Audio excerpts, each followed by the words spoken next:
We have many videos on thermoregulation. In this quick video, I will just discuss briefly about how the incubator works.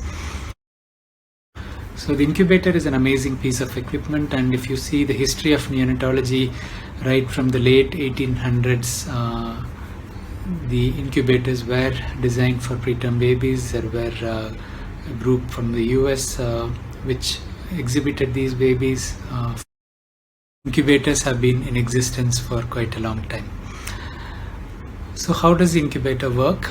It's nothing but a canopy which keeps the baby in an enclosed space. You have the potholes, so-called the access ports through which we can handle the baby, and we have the bottom segment of the incubator which has the heating element and a fan.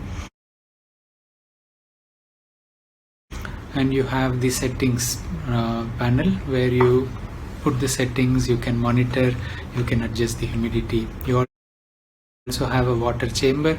If you need to humidify, you need to fill the chamber with water. Distilled water is used and you need to change it every day to reduce the risk of infection from that. We have discussed humidity in a separate video. So the incubator works on the principle of convection. So when you set a certain air temperature, or if you are keeping the baby on a skin mode, the set skin temperature feeds back whether there is heater output needed. Then the heater coil works and the fan which is circulating takes this heated air to the closed canopy of the incubator, and this circulation of the heated air helps to maintain the baby's temperature.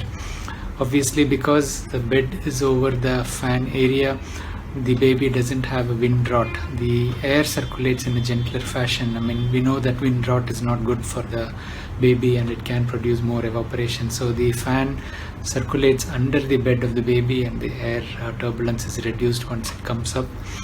The other aspect of the incubator is obviously the humidification. So in a preterm baby where the skin is very thin, you need to maintain the humidity at a high level within the incubator, so the relative humidity is maintained at a low level, the evaporation doesn't happen. So the relative humidity difference, so when the evaporation happens and you have a higher relative humidity, the evaporation doesn't happen. So the advantage of the incubator is obviously the ease of use for the small babies. It gives some noise dampening effect. It gives them a little bit reduction of airborne infections within the unit, and to some extent the wind drought from the external surface is reduced. So when we are touching the incubator, when we are opening and closing the doors, there is a significant noise recorded inside the incubator. So please handle with care, and when you are near the incubator, avoid leaning on it. Remember that it is part of the baby's own territory. So fomite spread can happen even if you're touching on the incubator both ways.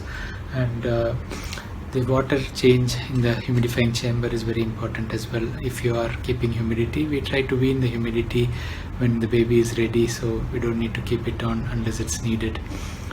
We discussed in a different video about the different modes, the air mode and the servo or the skin mode, and with the settings when you would use it. Cleaning the incubator is a little more difficult. You need to be trained on how to do it. You need to carefully clean the area, and once the baby is in the incubator, after a certain number of days you change the incubator. Some of the modern day incubators come with new adaptations, so you can open the hood so it becomes a radiant warmer as well. So you have an option, once it opens, the radiant warmer switches on. So for procedures it's easier to do it, but remember that if a baby is needing humidification, once you make it the radiant warmer mode, it won't be supporting it anymore. In the earlier video on thermoregulation, I also told you about the air boost option. So most of the incubators these days have double walls. The double wall traps some air between, so the gradient from the environment to the inside of the incubator is dampened. So the drop in heat at the walls will be reduced, so the incubator is more efficient. In addition to the double wall, this air boost option brings up a jet of air, a curtain of air from the bottom towards the roof, and when you open the side ports to handle it doesn't allow the external air to come in and drop the inside temperature. So the air boost is important, so remember to switch it on when you are going to handle the baby.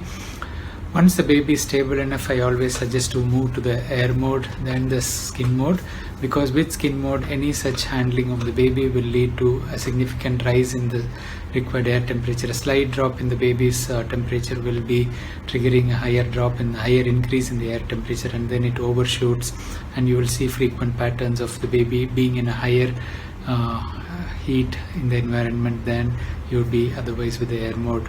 So we have not faced any problems with keeping the baby in air mode once the initial first 2 to 3 days when the temperature lability is prominent. So I hope this information is useful to you, and please do share. Thank you.